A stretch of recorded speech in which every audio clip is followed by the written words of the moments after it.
Hi, everyone. Welcome back to another episode of the Futurum Tech Podcast. I'm your host, Daniel Newman, Principal Analyst, Founding Partner at Futurum Research. Very excited for this interview series we have today. We have Marne Martin. Marne is the Global President for the Service Management at IFS. And I'm going to bring her on in just a moment to talk about what that means.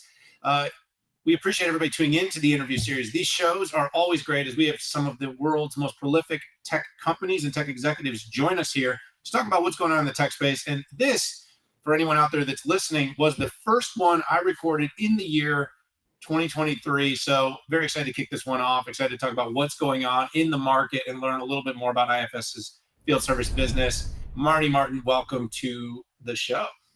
It's awesome to be here. And again, to be the first guest in 2023 is fantastic. Happy New Year to you and everyone watching. Absolutely. I can't promise it'll be the first one published. I don't always control that, but what I can be sure to do is promise everybody that this is that first conversation. So you're hearing it first here from me. You're going to hear it first here from Marne. I'm sure both of us are back in the chair after, I think like you said backstage, Marne, a little bit of downtime. I don't know about you, but as an entrepreneur, I work half days all the time. It's just which 12 hours. There was no real quiet time, but it was quieter. I did get used to sleeping past 6, which is a bit rare for me. But I hope you did have a good break. Start off, quick introduction. Tell everybody a little bit. I gave everybody your title, or roughly your title, but tell everybody a little bit about the daily work you do at IFS. Maybe just a quick primer on IFS, because it's a big company, but it's not one that everybody always knows. So IFS has been in existence since 1983, but Darren Roos, another guest, I know Darren's been on your show, and I joined in 2018. And since then, IFS has approximately quadrupled in size. And the area that I lead, I'll talk a little bit more about that. We've actually grown by 1,500%, which is an amazing growth since 2018, an average CAGR of organic software bookings of 100%. And we've done that because of what service is. If you think about all of our economies and where the transformation is coming, service revenues, whether it's for industrial companies, industrial manufacturers, companies that have a lot of infrastructure like telco and utilities, or even just the service on everything that you buy as a consumer or a business, you can understand how this technology area is booming and also the opportunity for IFS. So it's really a great one. And, globally around the world, it also gives a lot of opportunity to see how change is happening and different regions around the world, not only the economic impacts, but really the consumer relationships and the business ones. Yeah, absolutely. So IFS has been around almost as long as I have. So that's pretty impressive. I'm a little older than you. But yes, it has been a long time. Legitimately, just 2 years difference. But the growth, that's impressive, Marne. I mean, 1,500%, triple digit CAGR growth. And I guess I'll start off by kind of saying the last year, in 2021, it felt like everything digital grew. 20 was a little scary for like that first quarter, but then all of a sudden, once the stimulus started kicking in, and once everybody went home, technology actually roared, right? We saw not just the market, but we just saw the investment in digital transformation spike.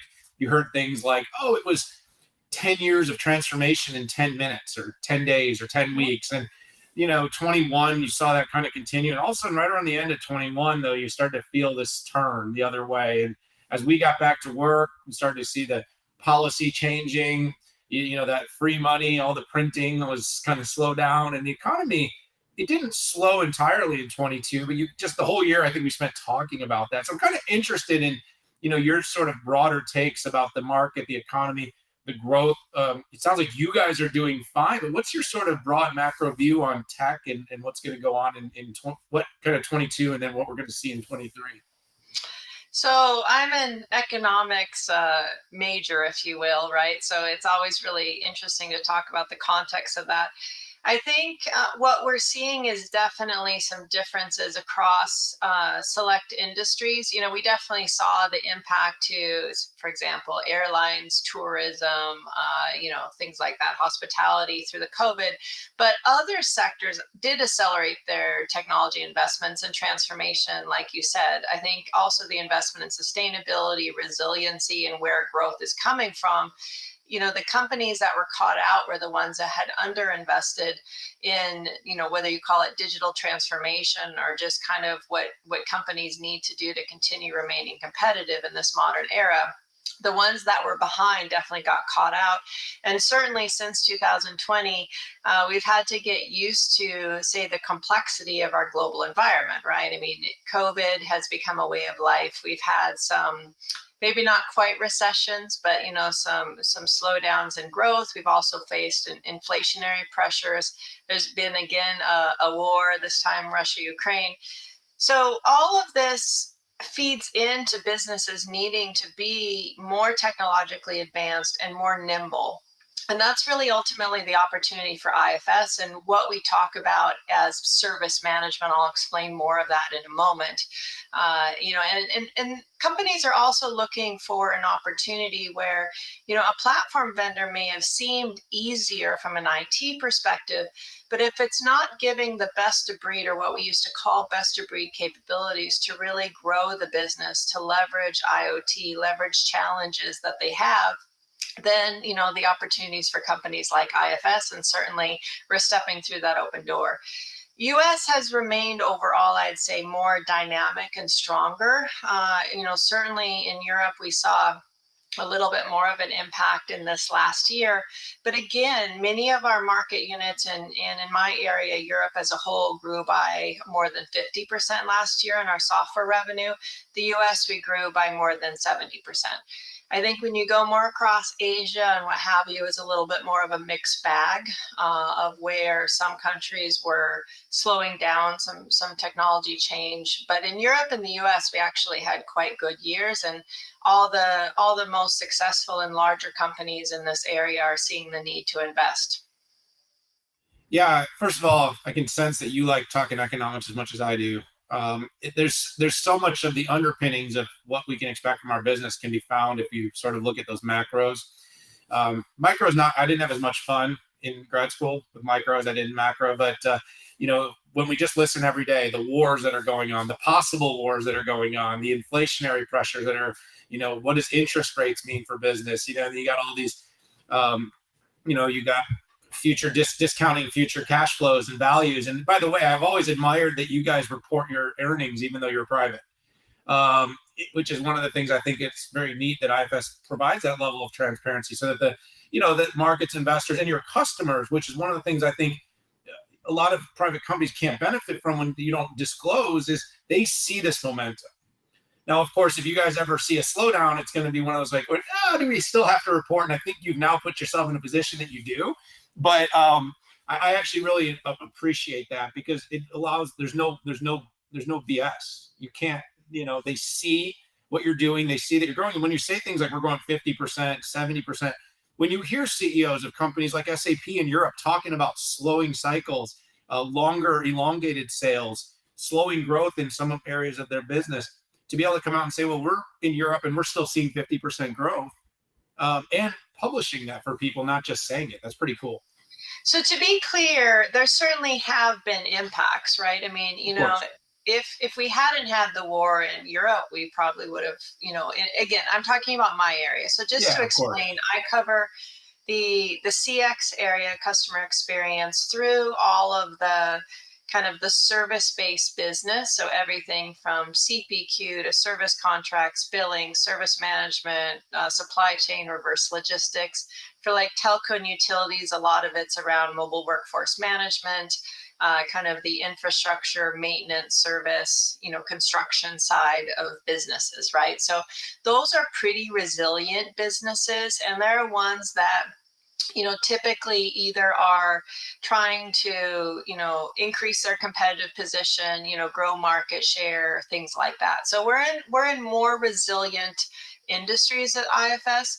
But certainly, in the US, we had thought maybe we would grow by more than 100%, right? So we are absolutely outgrowing the market. And I am so proud of IFS and our teams that have Yeah. done that.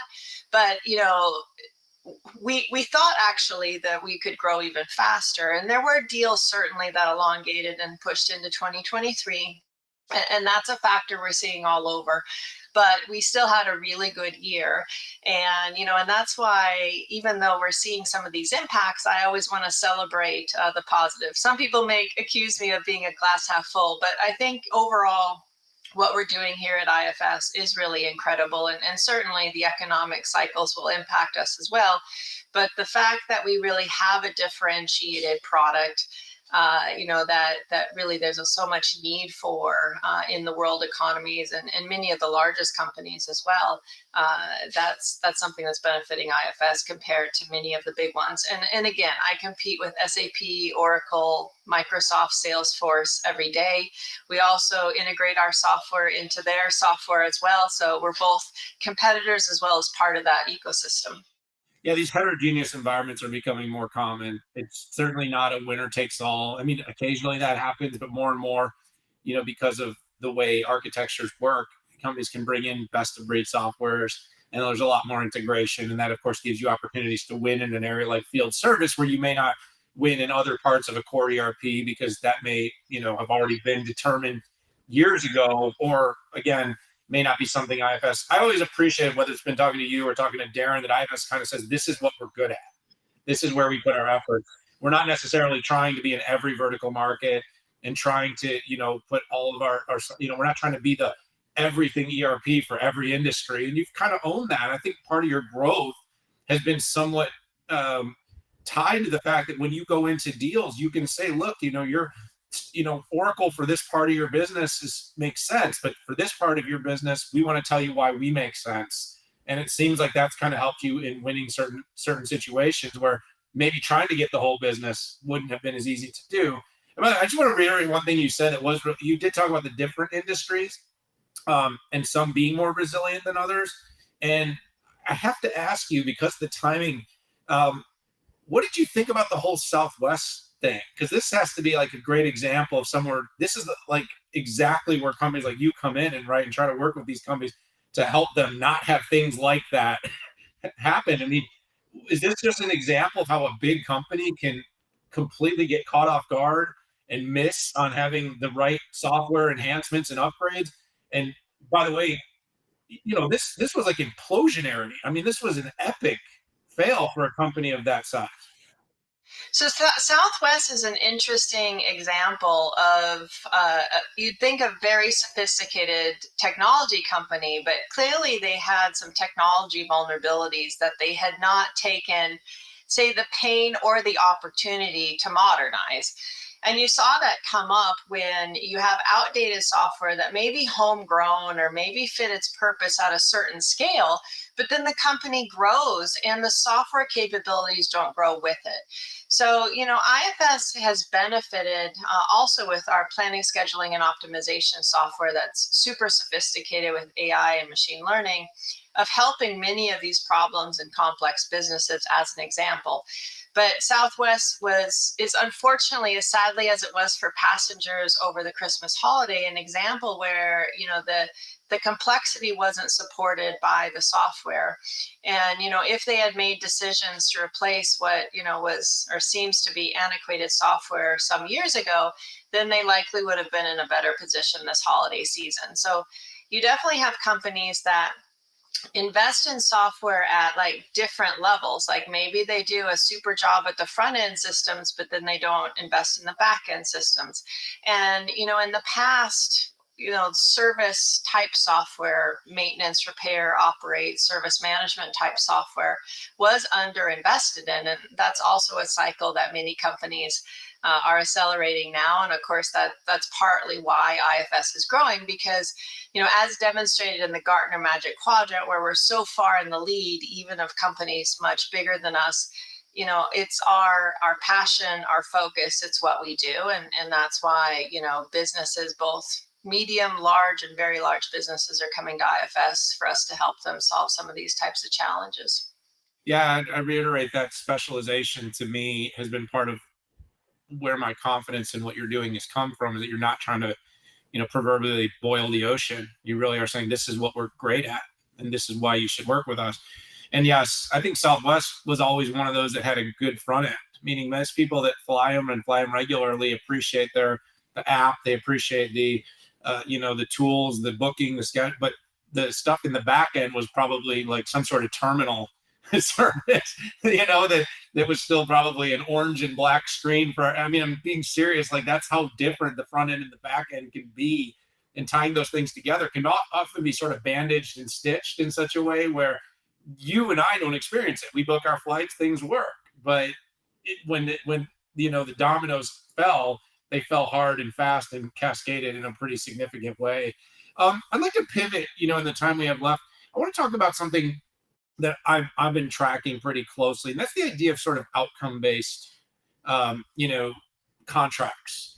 So you look at something, we talked about a few different situations, different industries. Companies are increasingly moving to more consumption based technology, subscription based technology, and I think the next wave is going to be some more outcome based investment, where whether it's hiring a service in a consulting firm, a software company, or a hardware and infrastructure company, they're saying, look, you're telling me you can save me money. You're telling me you can help us increase customer satisfaction. We'll pay you when we achieve these things with technology. I've heard about it, Marnie, but I don't think we've really seen that come to fruition. What are your thoughts on that? Are we going to move more in that direction? Is that something that IFS could become a potentially lead in, or is this something you don't really see as a real market possibility?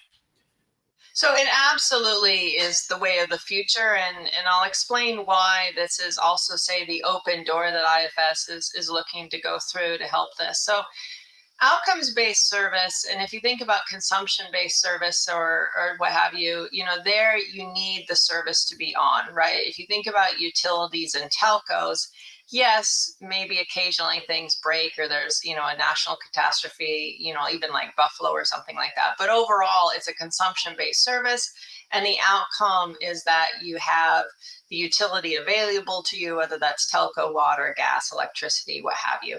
So in those industries, they're thinking more about how you can be predictive around the asset uptime, how you're performing maintenance and service, how you're doing more condition versus time based. And that is a huge trend that's driving a lot of transformation, what we're investing in.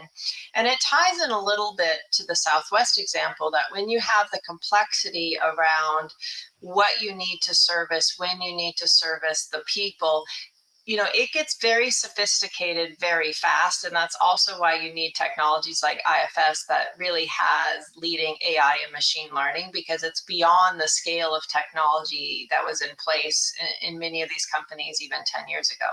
If you look at where we think about industrial manufacturers that do service, that I think is a really interesting discussion to have, because it's not only about the technology capabilities, I'll mention that in a moment, but it's also about how they need to change their organizations to be more of a digital mindset related to what they're offering. It's not really, hey, I'm manufacturing this asset equipment, I'm going to sell it to you, and then maybe you choose an aftermarket service contract. They have to start thinking about, no, it's a bundle, right? And maybe I don't make the money off of what I manufacture, I'm making the money off of the service, which is typically how it is today. And then they have to start selling not from a cost plus perspective, but a value perspective. And that's what you referred to. Like, how do these businesses sell from the value of the outcome? Right now, we know only about 16% of companies are selling off of value and outcome based services. So if you think about IFS the next 10 to 20 years, as we continue to invest in the software that really you can do end to end outcomes based service, all the way from what you manufacture, service, circular economy, bring back, what have you, remanufacture, sustainability measures implemented. That's the open door for IFS. And if we can take, the 16% today to, 50, 60, 70% of businesses that choose IFS to help them make that pivot, because they haven't been able to get the results from Oracle, SAP, Microsoft, Salesforce, etc. You know how big those other companies are. It's a huge opportunity for IFS. Yeah, absolutely. I'm really looking forward to seeing this materialize because I think there are a lot of opportunities, and I think there's a lot of opportunities for both technology companies to uh, grow meaningfully by taking risk, and at the same time, obviously, companies to be able to kind of co-invest with their technology partners because more and more, there's kind of you hear these phrases like every company's a tech company, that kind of thing has come out, but there is some truth that the fundamental underpinnings of a business now tends to lie in its technology, whether that's drilling for Correct. oil, whether that's rail, whether so even old industries, the technology is what enables them to either grow and differentiate or eventually sort of capitulate under the pressure of modernization. And so the next wave is going to be, well, we don't want our consultants to just come in here and charge us an arm and a leg and then walk away. We want our consultants to come in and, share in this journey with us, and then the softwares and the technologies that they recommend. So it's going to be interesting to see how this materializes, but I'm watching it closely because at some point money talks, Marty. Money always talks, and if companies can do better because of these investments, then they will. So, as we sort of come to the end of this conversation, I do know that your role is now expanded to pick up, assets as well as the service management business. Why did you end up grabbing? Why did that fall into your purview, and how do you see those things coming together, maybe changing or shifting your offering in any way? Mhm. So, enterprise asset management isn't really a new thing, but when you think about how you're driving the predictive asset and also this evolution to outcome-based service, you need to be looking at the customer experience and marketing and sales side. I don't mean IFS selling, but actually the business itself, whether it's a manufacturer doing service, a telco utility, etc. And then you also have to carry it through to the where you're doing the actual service, right? So how you're making maintenance service decisions. In typical enterprise asset management, it's time-based maintenance, and you'll have some sort of infrastructure risk replacement measures, etc. But a lot of that isn't as smart or tailored as it should be to the outcomes that they want to deliver, right? It's still a little bit rudimentary in how they're embracing even the data points that they have, let alone how you can tie this into an overall outcome for what you want, whether that's asset uptime, customer experience, profitability, regulatory requirements, whatever it is. And that's the opportunity. Again, it's not that EAM won't be a thing or field service management won't be a thing or customer experience isn't a separate line of business, but now we're looking at them more with integrated through lines. And this also ties to the complexity in what you spoke about of companies being digital businesses.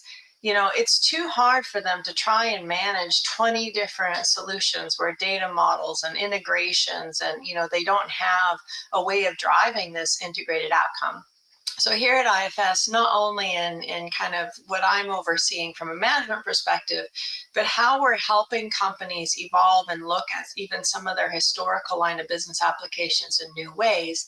It's being driven by thinking about the customer, the asset, the people who are doing maintenance, service, construction projects, what have you, as more of an integrated team to get the outcome that we want, and also lessen the complexity of many of these businesses, which goes back to the Southwest example. Is if you have too much complexity and you also don't have software fit for purpose for the size of your business, that's when bad things happen. And certainly, that's one example. But in general, business resiliency in these economic climates is top of mind, and being able to really have best in class service, the customer experience, your assets are performing the way they should be, delivering what they want for your customers. That's really the growth strategy, not only for IFS customers, but in any economy. Whether economy is growing by 6% or contracting a few percent in real times, the businesses that differentiate themselves as good ones are the ones that invest and understand that. And I think you'll have more C-suite and boards focusing on it in not only 2023, but in future years. Yeah, and with that, let's do the final rapid fire question for you. What does a moment of service mean for your customers, Marnie? So, a moment of service means, are you creating this outcome with also the emotion that makes a customer a lifelong one? Okay, so for IFS, we're also delivering a service as a technology vendor. And we want, okay, sometimes people aren't perfect, but you want that emotional affinity that you ideally have a customer for life, and a real one, because they're getting the value, not because, you're running an artificial monetization campaign on them. For our customers, we're creating the orchestration across customer, workforce, asset, or equipment, um, kind of a value chain, and that orchestration to deliver an outcome, right? So, in the case of Southwest, that would have been people, making it to Christmas dinner or whatever. In the case of, a business, it might be, hey, I have my manufacturing plant up. I'm able to deliver that last output. It got to the customers that need it because they need it to make their supply chains more resilient and, move manufacturing away from China or whatever they're doing. So the moment of service is an orchestration of, say, asset equipment outcomes, but it's also where we create that sentimentality that drives a lifelong customer experience, and ideally a satisfied customer. And we bring that together in what we call moment of service. But it really, as I mentioned, tying it back to what I said before, the customer, the asset, the people in that moment of service, where you're really getting a integrated and coordinated orchestration of all of that, and ideally a great experience from it. But this is something that, if you look honestly at all of our businesses and all of our customers' businesses, there's so much opportunity to create moments of service in this way. And that really will also lessen friction in their business, enable them to grow faster, be more profitable, right? So all of this fits together, and I think is not only a great thing that we'll see in 2023, but really driving a lot of how software is approached and technology adoption the next 10 to 20 years. Yeah, I think that's a great way to end, Marnie. I mean, after more than a decade of studying digital transformation and written 7 books about it, I'll tell you that customer service and experience is table stakes. It's not actually any longer one of those things that, I think there was a stat a few years back that was something like, you know, I call it the 88 rule. It was like 80% of companies believe they're differentiated on their customer service experience, but only 8% of customers see their vendors and suppliers as Absolutely. service differentiated. And that stat just stuck with me for so long, because that to me says everything about the gap between companies thinking they're really delivering on great service and consumers believing that their suppliers, vendors, and hospitality, whatever they're doing, is able to deliver. So thank you so much, Marty, for spending some time. And thanks for all the work that you're doing to help enterprises around the world in different industries deliver on the promise of customer service and field service management. Really appreciate you joining the show today. It's absolutely a pleasure. I look forward to hopefully talking to you again, and thanks for having me on. Yeah, we'll have to have you back soon.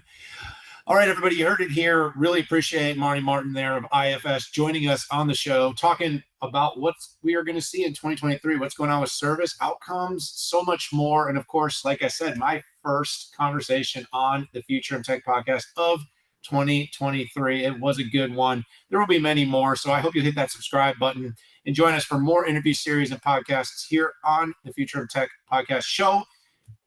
But for now, we got to say goodbye. So I'll see you later.